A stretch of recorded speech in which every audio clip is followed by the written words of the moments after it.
Salut les amis, j'espère que vous allez bien. On se retrouve aujourd'hui pour une nouvelle émission Double Faute avec le petit frérot. Comment il va?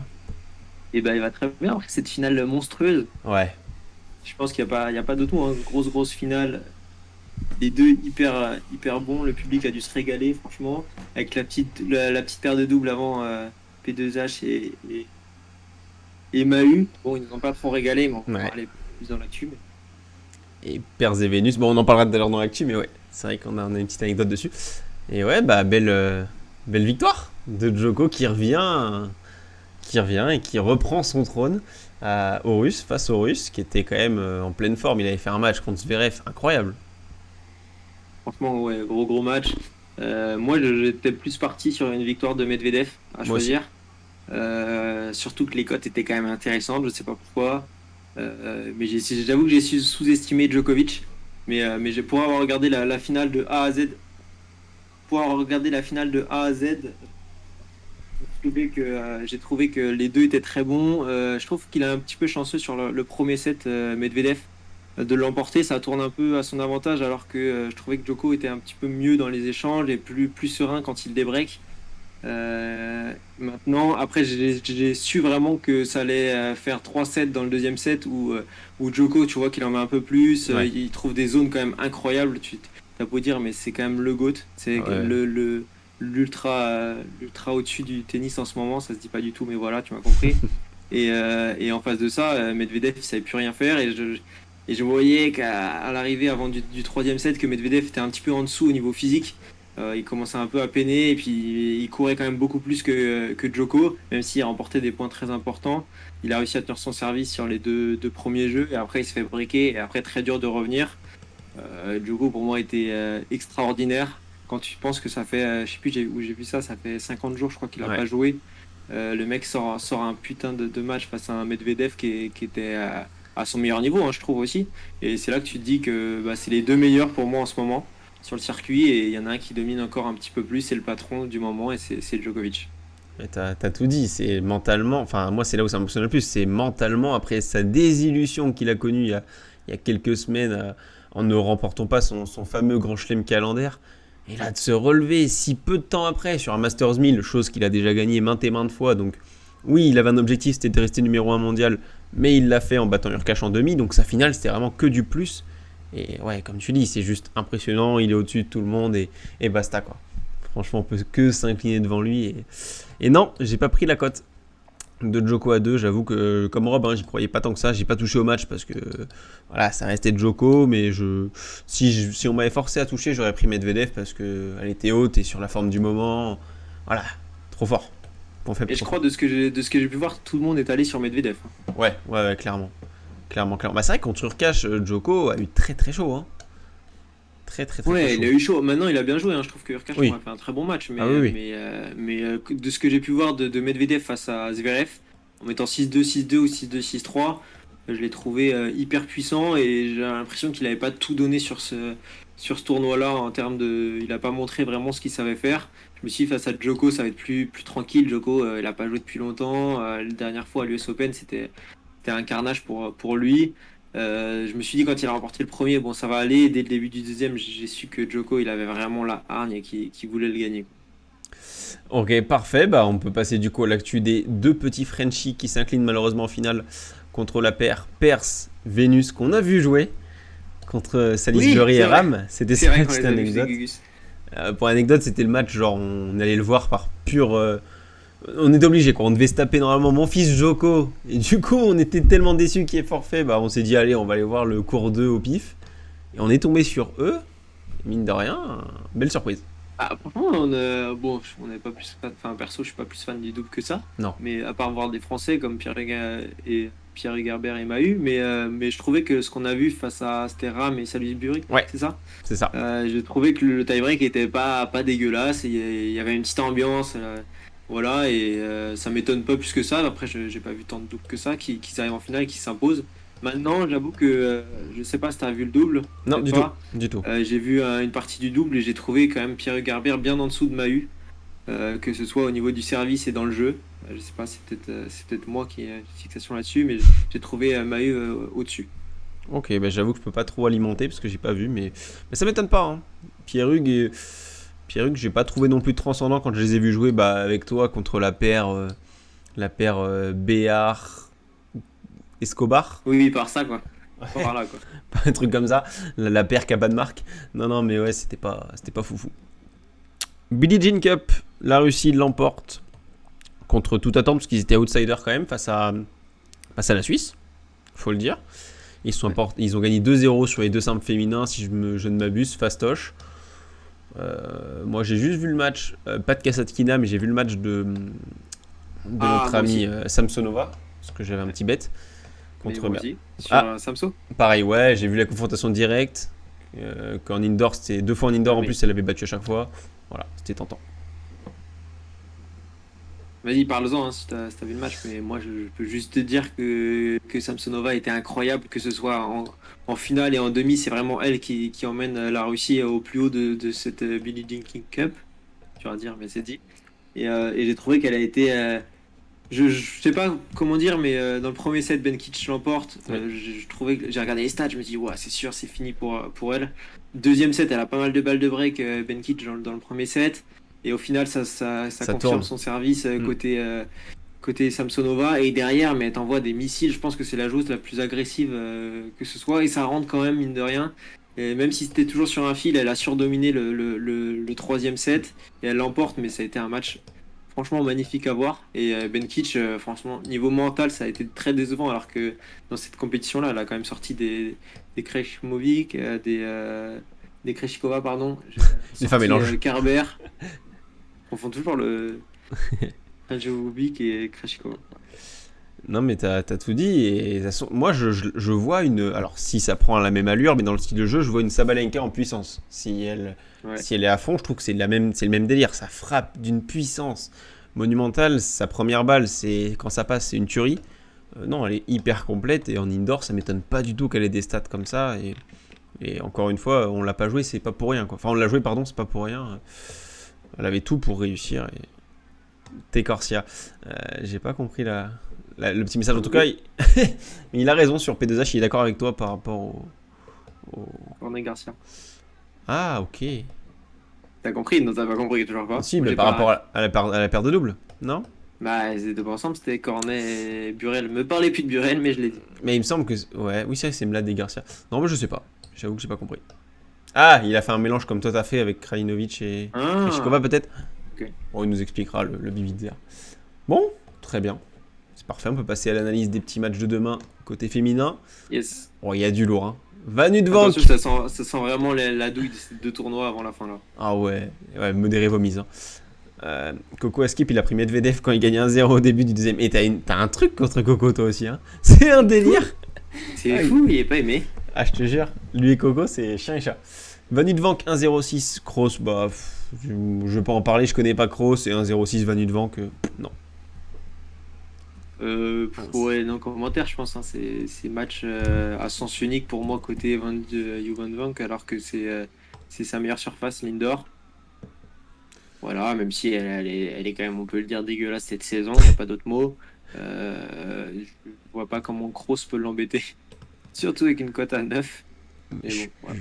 je regarde, alors Kroos, pour ceux qui la connaissent pas, nous non plus, 19 ans, 450e, 454e mondial, donc c'est pas ouf.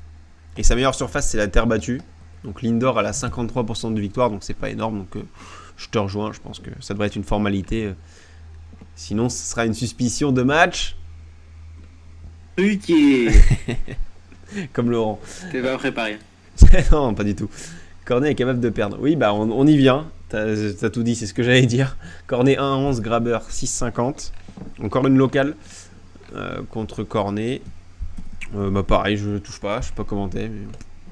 Oh non, on va rien faire du tout. Par contre, un nombre de jeux pour Grabber, ça peut être tentant parce que Cornet, c'est vraiment pas ça en ce moment. Et que Grabber, je sais pas, moi je la vois tellement jamais, je me dis sur un gros tournoi comme ça, elle va être à fond, donc elle peut faire peur à Cornet sur quelques jeux, même un peu plus. Donc ça peut peut-être faire un petit set série, même si ça va faire 2-7-0 Cornet, mais je pense que, je sais pas, le plus de 19 jeux,5 doit être peut-être intéressant, je sais pas. Tu penses qu'elle peut graber un set? pense qu'elle peut graber au moins un 7. Non, Alors, même pas graber un 7. Je pense que graber des jeux, c'est déjà bien. plus de 18,5, elle est incroyable, elle est à 1,70. Attends, 6-3, 6-3, ça passe? Non, 1,70. 18,5, ça passe pas? Si, bah Si. si, ça passe. Mais c'est fou, 1,60, mais il a trouvé la cote de l'année. Mais voilà. Les gars, le Je change mon PEL, prono. c'est bon. Je change mon prono. Mais même 17,5, donc 6-2, 6-3, ça passe. 1,45. Enfin, ouais. Oh, c'est trop bizarre. Bon, bref. Ouais, c'est. Merci Bibizar pour ma blague. Je vois que t'es fan. Minen contre Dodin. Ah, un match un peu mieux. Ah, le Ça- premier, même si c'est un match pété, on va Ouais. dire que c'est un super match pour la journée de demain. Ah, mais grave. Je vais te laisser parler si t'as un truc à dire, parce que j'avoue que je suis sur le cul aussi. Juste à dire qu'à chaque fois que je mets Minen, je me fais avoir. Ouais. Par contre, c'est une fille qui est très forte, on va dire ça comme ça, sur indoor par rapport au niveau qu'elle est capable de par rapport au niveau qu'elle est capable de nous montrer sur les autres surfaces. L'indoor, c'est vraiment sa surface. C'est là où elle est le plus présente aussi sur les tournois. Par contre, elle a un mental, comme je disais Alex, en pré-live d'huître. Ouais. C'est-à-dire qu'on a pu le voir en Billinging Cup et perdre à 6-4 le dernier set face à comment elle s'appelle, Daria Gavrilova, alors qu'elle mène tout le match. Et ça c'est assez souvent quand même.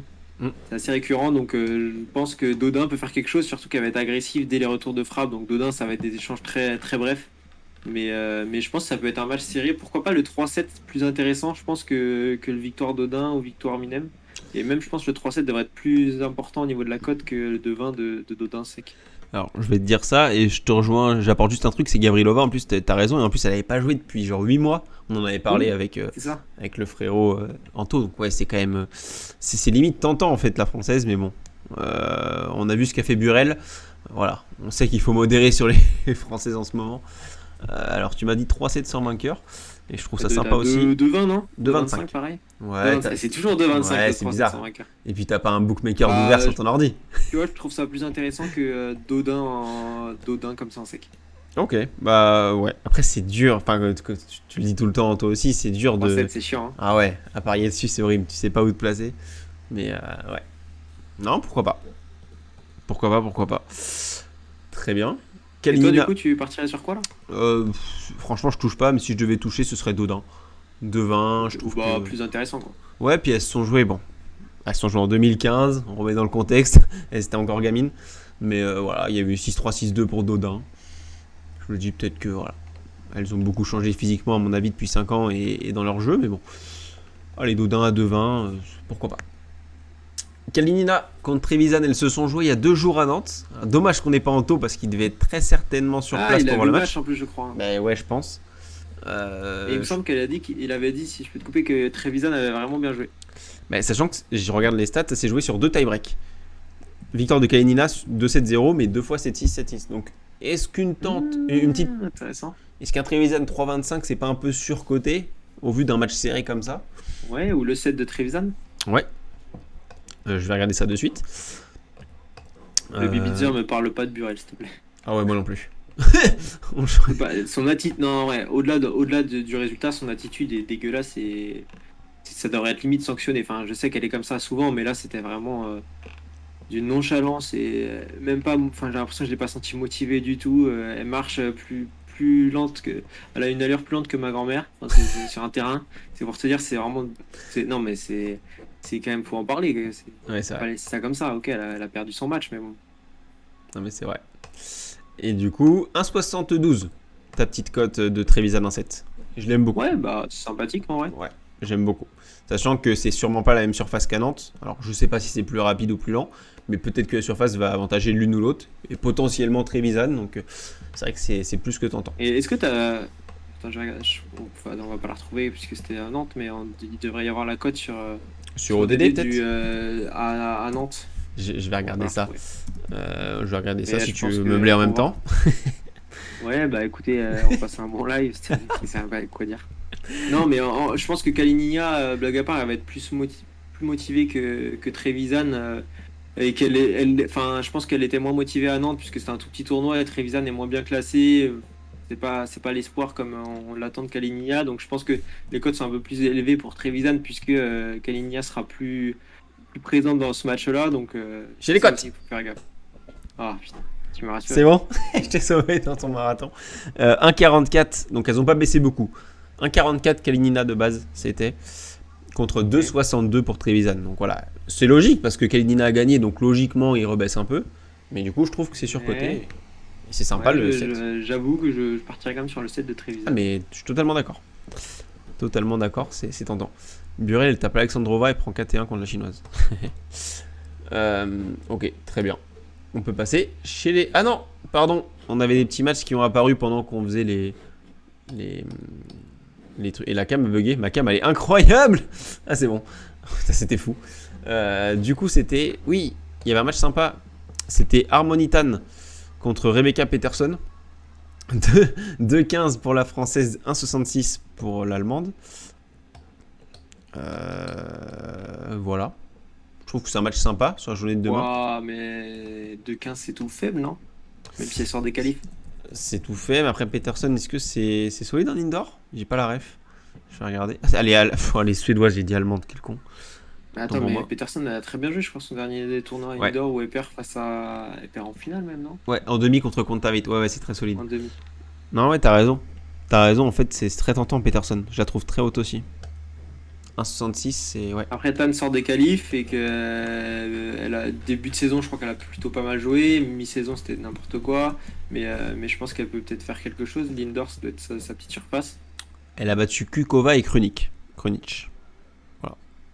Ouais, bah, je sais pas si ça me tente. Ouais, ça ne tente plus. Bon. On peut passer chez les hommes, les gars. C'est un petit peu mieux déjà avec Gojovzik contre Marcos Giron. L'une des surprises de ce Rolex Paris Masters de cette semaine. 2,45, 2,54. Je pense que c'est 1,54 que tu as voulu mettre. Ouais, c'est ça. Ouais, ouais, c'est ça. 1,54 Giron. Et bien moi, j'irai sur Gojovzik. Parce qu'ils se sont joués cette saison en indoor. Victoire de Gojo de 7-1. Et je me dis que Giron, il vient de finir Paris, il va peut-être être un peu plus en détente. Et Gojo, je trouve fort en indoor, donc je trouve que c'est pas mal. Ouais, Au moins le dur. 7. Après, Giron, il a fait un très bon tournoi. Les deux derniers tournois sont très bons. Notamment à Paris où il perd face à un Rude qui est en excellente forme. Ouais. En face, c'est Gojo. Et Gojo en indoor, je sais pas trop ce que ça vaut. Il fait une très belle finale à Metz, perdant contre Urkash. Oui, c'est vrai qu'il est fort en France. Maintenant, c'est un 250, donc je pense que les deux vont être un petit peu. J'irai sur Giron quand même ouah, à 54. Giron, il a fini sa saison. Bah, je pense aussi. Après, on Et donc verra. la note se termine aussi, je crois. Ouais. Nous, on est en PLS. Je voulais regarder combien c'est. Gojo gagne un set 1,44. Ouais, non. Quitte à prendre un truc, c'est en sec, quoi. Bon. Voilà. Peut-être un 3-7 sans vainqueur. Ça peut être pas mal. Ils se sont joués deux fois 3-7. Non, on va arrêter de parler de ce match. Oui. On s'enfonce. Imer, le petit frère Elias, qui joue à domicile contre Francis Tiafoué, qui lui a les jambes coupées. 1,23 Tiafoué, 4,10 Imer. Est-ce que Tiafoué a récupéré? Ou non? Ah, moi, je le vois gagner quand même, mais maintenant, le set d'Imer est très tentant à domicile quand même. Hein. Sachant j'ai regardé le match du fils de Björn Borg. J'avais mis des piécettes, c'était incroyable les cotes, contre Tommy Paul, et il y a une petite ambiance sympa. C'est voilà, c'est une petite ambiance où ça Est-ce que la l'encourage à surface mort. est rapide ou pas? Ouais, assez, ouais. Plus rapide que Bercy. Ça peut avantager quand même Tiafoué. Ça reprend quand le tennis, c'est marrant. Le Bibitzer, il est drôle. Ouais. Il est bon. Ouais, ça peut avantager Tiafoué. Mais ouais, t'as raison, le 7 Imer, ça peut être. En fait, tout dépend de Tiafoué, quoi. C'est ça. On va pas... Mais Tiafoué dans un 250, ça peut être un set parti en vrille vite fait quoi. Déjà qu'il oui. gagne, c'est bien. Oh, Mais oui. bon, on sait très bien que si tu prends le même match dans un Masters 1000 ou même 500, je pense que Tiafoué en 2-7-0. Mais là, je me dis à domicile, Tiafoué il aura peut-être la pression de ce qu'il a réalisé auparavant. Il a perdu face à Giron quand même, alors qu'il menait dans le tournoi à Paris. Je pense que ses cotes elles sont vraiment faibles parce que par rapport au tournoi qu'il a fait à Vienne. Mais sinon, je pense que le set d'Imer, bon, tu vas me le dire, elle va être dans les 1,95, non 2 Je vais te dire ça. Et, et le tennis reprend quand? Bonne question. Bah, c'est janvier. Janvier. Peut-être fin décembre avec Je Doha. pensais que c'était une blague, moi. Ouais, moi aussi, mais non, du coup, bah, c'est pas encore fini parce qu'il y a encore les fameux Masters Next Gen, femmes et hommes. Et voilà. Et d'ailleurs, ça commence Bientôt. semaine prochaine, ou demain, d'ailleurs, la Next Gen. Next Gen, c'est demain, ça va être fou. Ça va être fou, Ah franchement. yes, trop hâte. 1,86. Mais t'es chaud sur les cotes, hein. 1,86? Je te soupçonne. Elle est basse quand même. Elle est vraiment basse. Ouais, ouais, ouais. Par rapport à la cote en sec. Oui, c'est sûr. C'est sûr, mais c'est tellement tentant, quoi. Contre Ouais, j'avoue. le Et front ça, fait. plus. C'est quoi le truc qu'on a dit autrement? On a dit ça et Le Grabber. Le set de Grabber. Non, Grabber, plus de 18,5 jeux.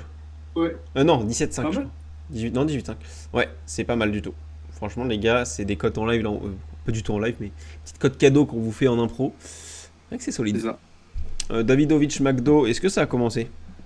Je crois pas. Je sais que c'est ton prono, donc on peut peut-être en parler après Histomine. Contre Kraï. Non, ça va pas commencer, t'as raison. À moins que tu veuilles qu'on Ça en va parle. commencer, mais bon, on va peut-être attendre d'en parler. Ou je peux en parler maintenant. Ah, Peut-être ça a te dire commencé. mon prono. Ça a commencé. Ça a commencé? Ouais. Bon, bah j'ai mis David. Enfin, je vous conseille de mettre Davidovic Fokina pour vos pronostics.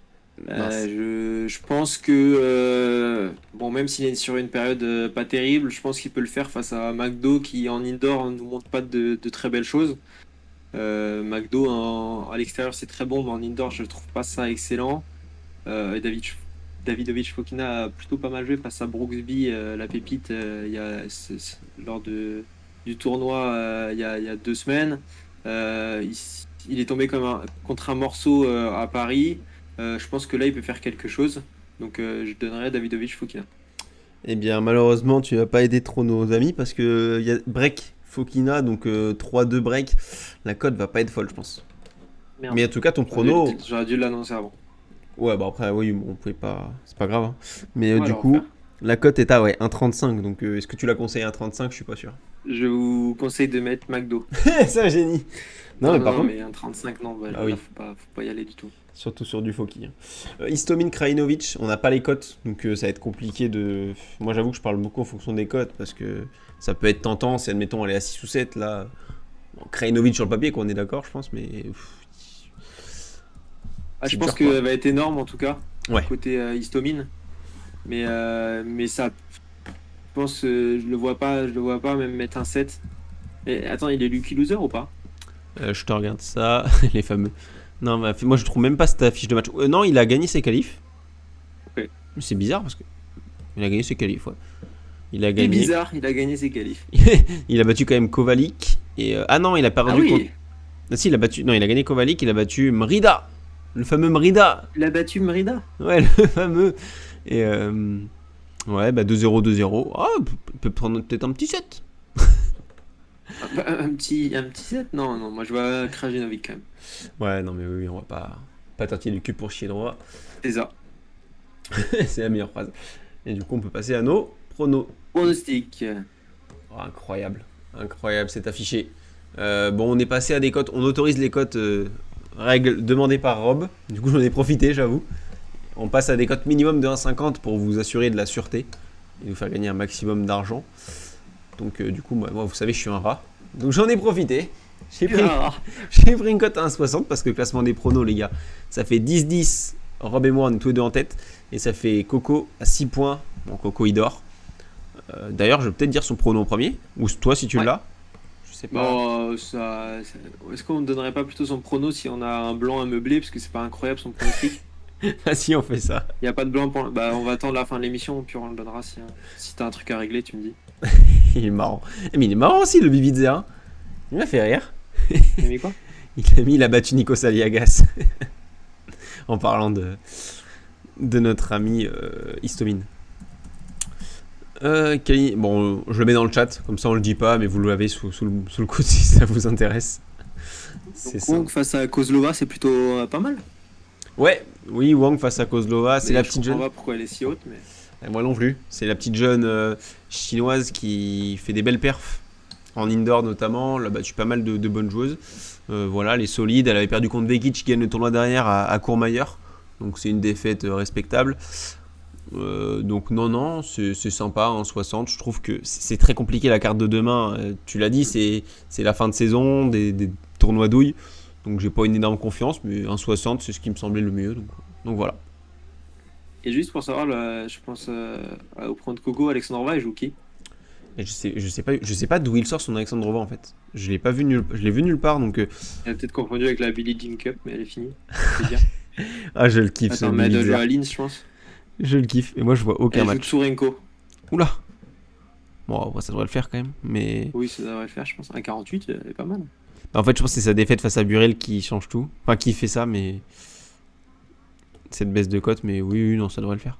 Non c'est pas mal en fait, c'est juste son Kaelina. Ah bah non au final, non c'est pas mal son prono en vrai. On est dur avec lui. Ouais, je trouve. Bah, Kalini, on a dit que Trevisan pouvait faire quelque chose. Bah. Et là, Alexandrova, elle joue face à Tsurenko qui est très forte, mais juste pas bonne en ce moment. Mais elle sort des calibres, donc les deux un peu risqués quand même. Ouais, oui, c'est vrai. Mais le Wang face à Kozlova, je trouve ça plutôt très intéressant. Et pour Merci. rebondir sur ce que tu as dit face à Vekic, Wang a très très bien joué quand même. Oui, non Même clairement. si elle perd, elle a très bien joué.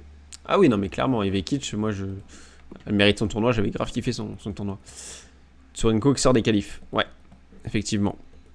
Mais bon, toi on sait que t'es anti-Coco, donc de toute façon, bah, nous aussi. Nous aussi. Nous aussi. Non mais On va les faire gars, une page. dès demain, promis, on vous remet le classement des pronos. Comme ça, on va bien pouvoir afficher son petit classement au Coco. Ça va le motiver pour vous proposer des bons pronos.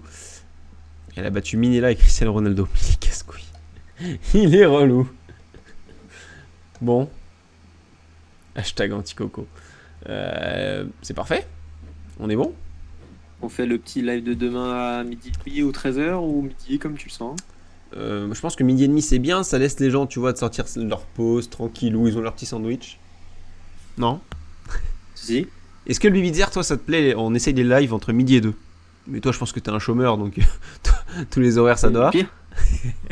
Non, mais on chante pour se connaître depuis une éternité. Il venait sur les lives biathlon avec Bibi, le Bibizzer. Est-ce que tu l'as déjà rencontré en vrai?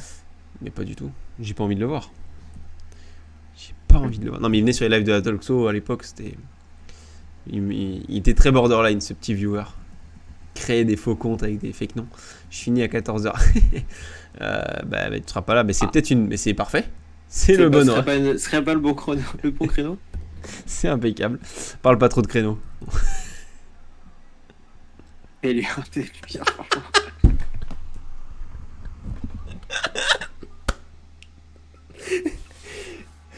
Bon, on se laisse là-dessus. Ouais. On est fatigué les gars. À demain midi et demi. Moi j'ai rien à rajouter. Ciao, je peux éteindre Discord. On est en Discord. C'est ça. 5h30. Ah oui, tu taffes. Ah oui, t'es pas aux études. Je pensais que t'étais aux études. Bah, bon courage à toi et à demain. Du coup, tu regarderas le replay, on le mettra. Je serai peut-être pas là demain. On sera peut-être pas là demain. Salam les gars, à demain.